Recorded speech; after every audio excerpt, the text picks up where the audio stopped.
There you go, let's build a violin and try to make a musician out of that. I always start with the instrument first, then the musician himself. So I went on the internet and print out this blueprint of violin. The finished one I'll make won't be exactly the same. I'm just using this for scale references. What I'll do is I'll use this guy's arm for scale reference, and from what I see, that's close enough.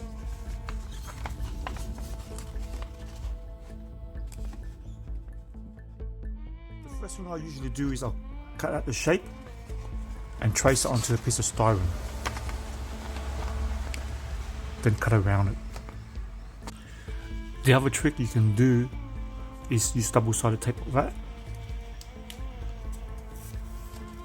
Stick it onto the styrene, then cut over it.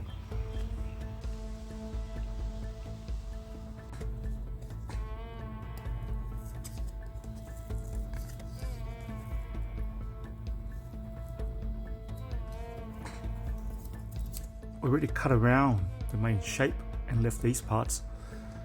Then I just cut a straight line there with a knife, snap it.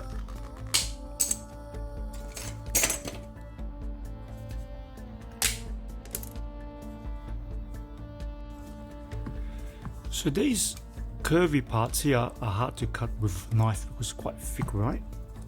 So the best thing to do is use a Dremel.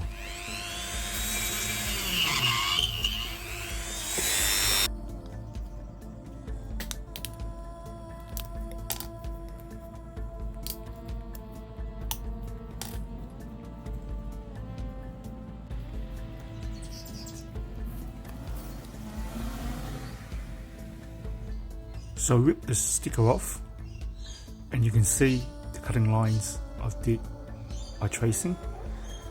Now this is going to take a long time to get it perfect, so bear with me. And now it looks like that. Let's compare it to a diagram.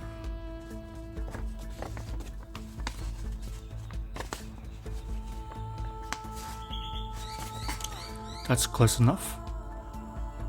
Now a lot of people are going to ask and say, why don't I just 3D print it? Because I don't have a 3D printer, and 2, this is more fun. And it's not going to be perfect, it just has to look like a violin. And yeah, perfection is in the eye of the beholder. Okay, it's tedious stuff because I have to make 2, one for the top and one for the bottom. So let's make the bottom one. Again, tracing.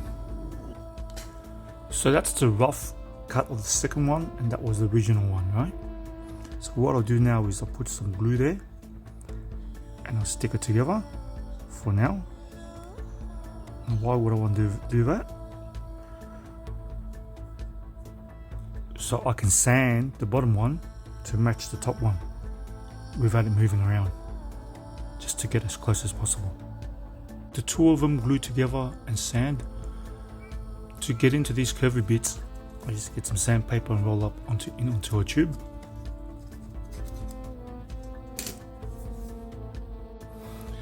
Next thing to do is split them apart.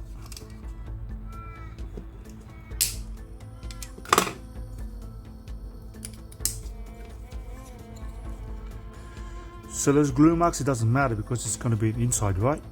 And it also helps you as a reference, you know that's the inside. So now we've got 2 pieces, right, top and bottom, and the next step is probably the hardest, the side wall. So these are the styrene for the wall. This is 0.4 mil thick, so it's quite flexible. This is 2 mil thick, solid. As mentioned, the next part is tricky, gluing the walls onto the violin. So the trick here is put some foam and glue it together like that. Run a bit of glue and take your time, go around the whole violin. This takes a lot of practice and it's never easy, and chances are you're going to glue your fingers to the violin.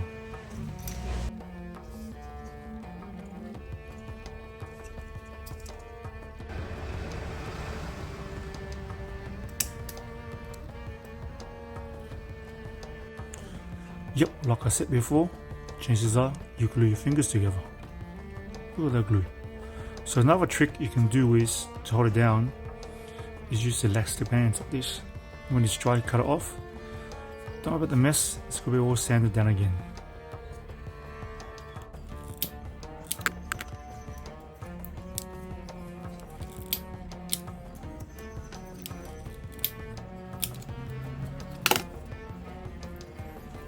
Quickly sanded it and it looks like this. Very happy with the results. See those glue stains? They look ace once you paint it. It gives a nice weathering texture to it. Quite seamless. Once you paint it, it'll look good. So the next part we're going to do is the neck.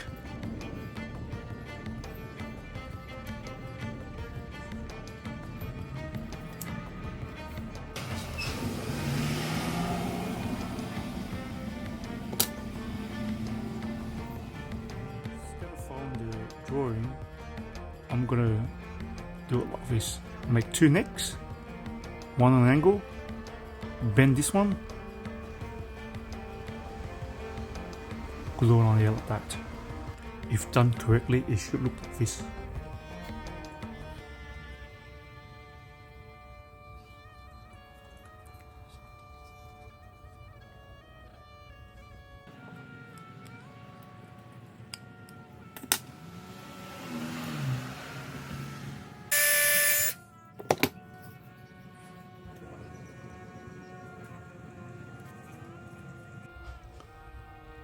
So here's the skull.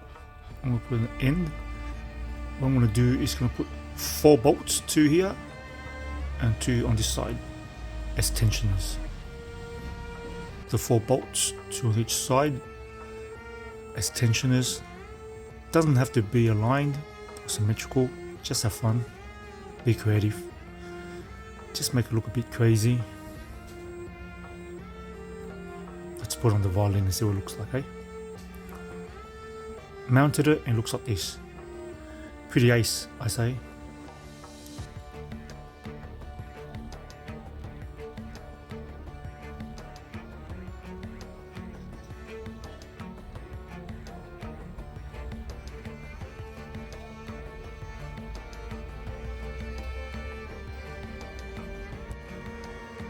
Next step is to string it, but before that I have to paint it.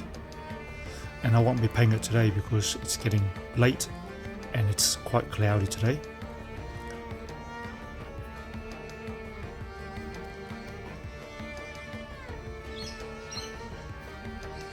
Thanks for watching, guys.